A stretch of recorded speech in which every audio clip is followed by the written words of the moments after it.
गरीब साध साध सब नेक हैं, आप अपनी ठोरे, जो सतलोक ले जाएंगे वो साधु कोई और।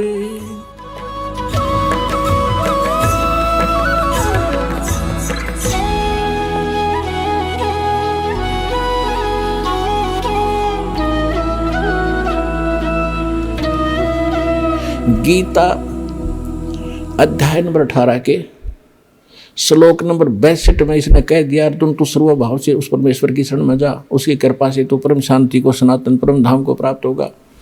अपने विषय में 8वें अध्याय के 5 और 7 में कह दिया कि मेरी शरण में रहना है तो मेरा 8वें अध्याय के 13वें श्लोक में मंत्र बता दिया, ओम नाम का जाप है, इसको कर, युद्ध भी कर, मेरी शरण में रहेगा तो जन्म मृत्यु तेरी भी होगी मेरी भी होगी। अब ये 18वां अध्याय है, लास्ट अध्याय है, लास्ट ये मंत्र चल रहे हैं, अंतिम मंत्र, अंतिम अध्याय गीता अध्याय नंबर 18 के श्लोक नंबर 62 में उसने कहा। अब 63 में वो कहता है कि अर्जुन इब तू सोच विचार कर ले, जो मैंने गुप्त से गुप्त ज्ञान आज तक किसी को नहीं बताया वो तेरे को बता दिया। ये गीता का जो ज्ञान है ये अति रहस्य युक्त था, यो आज मैंने तेरे को बताया था, कभी पहले बताया था सूर्य को, और आज मैं तुझे बता रहा हूँ।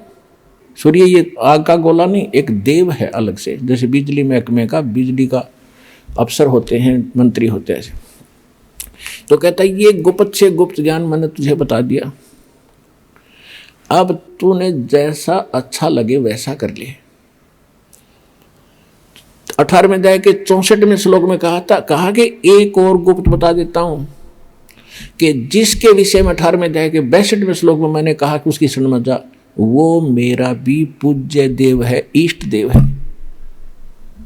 ये तेरे हित में बता रहा। 18वें अध्याय के फिर 65वें श्लोक में कहता है कि अर्जुन यदि तूने मेरी शरण में आना है तो मुझे नमस्कार कर, मेरा भक्त बन, चिंता ना कर, तो मुझे ही प्राप्त होगा। फिर 18वें अध्याय के 66वें श्लोक में फिर कहा है यदि तूने उसकी शरण में जाना है तो सर्वधर्मान परित्यज माम। 18वें अध्याय के 66वें श्लोक में कहा है कि आपने 18वें अध्याय के 62 में जिसके बारे में मैंने कहा श्लोक में, उसकी शरण में जाना है, सदा जन्म मृत्यु से रहित हो जाना है, कंप्लीट आपने पीस चाहिए, संपूर्ण शांति चाहता है, तो मेरे सतर की 18वें अध्याय के 66वें श्लोक में कहता है सर्वधर्मान परित्यज माम, मेरे सतर की जो पूजाएं हैं। इसके सतर की कौन सी पूजाएं हैं? ये 500 यज्ञ करते हैं, ओम नाम का जाप आज आप श्वास से जो जाप करते, ये उसके सतर की, ब्रह्म के सतर की भक्ति पूजाएं हैं। ये मुझे छोड़ दे, मुझे दे दे। और एकम शरणम व्रज, एकम माने जिसके बराबर दूसरा नहीं है, वो सर्वशक्तिमान। गीता अध्याय नंबर 15 के श्लोक नंबर 17 में जिसके विषय में कहा है, उत्तम पुरुषत्व अन्य परमात्मा इति उदाहरते, यह लोक धर्म अविश्य विवर्ती अवैश्वर। अब यहाँ पुण्यात्माओं एक 15वें अध्याय के 18वें श्लोक में ये विचलित कर देते हैं कुछ भ्रमित नकली संत गुरु। वो कहते हैं कि गीता अध्याय नंबर 15 के श्लोक नंबर 18 के बारे में रामपाल नहीं बोलता। अब उसके बारे में बोलने का विषय जब आए तभी बोला जाता है। उसमें क्या बताया है? गीता अध्याय नंबर 15 के श्लोक नंबर 16 में इन्हें स्पष्ट कर दिया है कि सरपुरुष और अक्षर पुरुष ये दो पुरुष हैं, और ये इन दोनों के अंतर्गत जितने प्राणी हैं वो नाशवान हैं, और ये स्वयं भी नाशवान है, आत्मा किसी की मरती नहीं।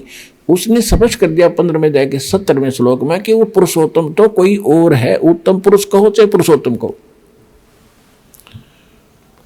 अब 15वें अध्याय के 18वें श्लोक में ये कहा है कि लोक वेद के आधार से, लोक वेद माने दंत कथा सुनी सुनाई, जैसे लोक वेद हम सुना करते, राम कृष्ण ब्रह्मा विष्णु महेश के कोई माता पिता नहीं, अजरो अमर है, सर्वेश्वर हैं, सारे ब्रह्मांडों के रचने वाले हैं, फलानी पूजा कर लो, श्राद्ध निकाल लो, भूत पूजा कर लो। तो ये था लोक वेद दंत कथा जो शास्त्र प्रमाणित नहीं था। तो इसी ऐसे ज्ञान को लोक वेद कहते हैं। कबीर साहब हमें उदाहरण देते हैं कि पीछे लग गया जाऊं था मैं लोक वेद के साथ, रास्ते में सतगुरु मिल गए दीपक दे दिया हाथ। तो लोक वेद माने दंत कथा के आधार से जो साधना करते हुए हम भटक रहे थे, उसमें कोई सतगुरु मिल गया, उसने सत साधना रूपी और सही नाम ज्ञान रूपी एक दीपक दे दिया, टॉर्च दे दी। उसकी रोशनी में हम गड्ढों में झाड़ दंखाड़ों में नहीं गिरेंगे, सीधा रास्ता पकड़ कर निकल जाएंगे। तो जैसे दास पहले श्री कृष्ण का पुजारी था, श्याम जी का पुजारी था, हनुमान जी का पुजारी था, तो वो था लोक वेद के आधार से। फिर सतगुरु ने दीपक दिया, पूज्य गुरुदेव मिले राम देवानंद जी, तो उसके आधार से दास सीधा चला। तो यहाँ परमात्मा हमें बता रहे हैं कि पीछे लग गया जाऊं था मैं लोक वेद के साथ, और इस भक्ति रूपी सफर में सतगुरु मिल गए दीपक दे दिया हाथ। तो यहाँ गीता अध्याय नंबर 15 के श्लोक नंबर 18 में गीता ज्ञानदाता कहता है कि मैं लोक वेद के आधार से पुरुषोत्तम प्रसिद्ध हूँ, क्योंकि जितने मेरे अंतर्गत प्राणी आवे हैं, इंक्लूडिंग ब्रह्मा विष्णु महेश, इनसे मैं उत्तम हूँ, इनसे ताकतवर हूँ, इसलिए मैं पुरुषोत्तम नाम से प्रसिद्ध हो गया लोक वेद के आधार से, दंत कथा से। लेकिन उत्तम पुरुषत्व अन्य परमात्मा इति उदाहरत है, यह लोकतरम अविषय विवृत्ति अवैश्वर है। गीता अध्याय नंबर 15 के श्लोक नंबर 17 में स्पष्ट कर रखे हो, तो वो कोई और है। और गीता ज्ञानदाता खुद कहता है उसकी शरण में जाओ, उसकी कृपा से तो परम शांति को, सनातन परम धाम को प्राप्त हो।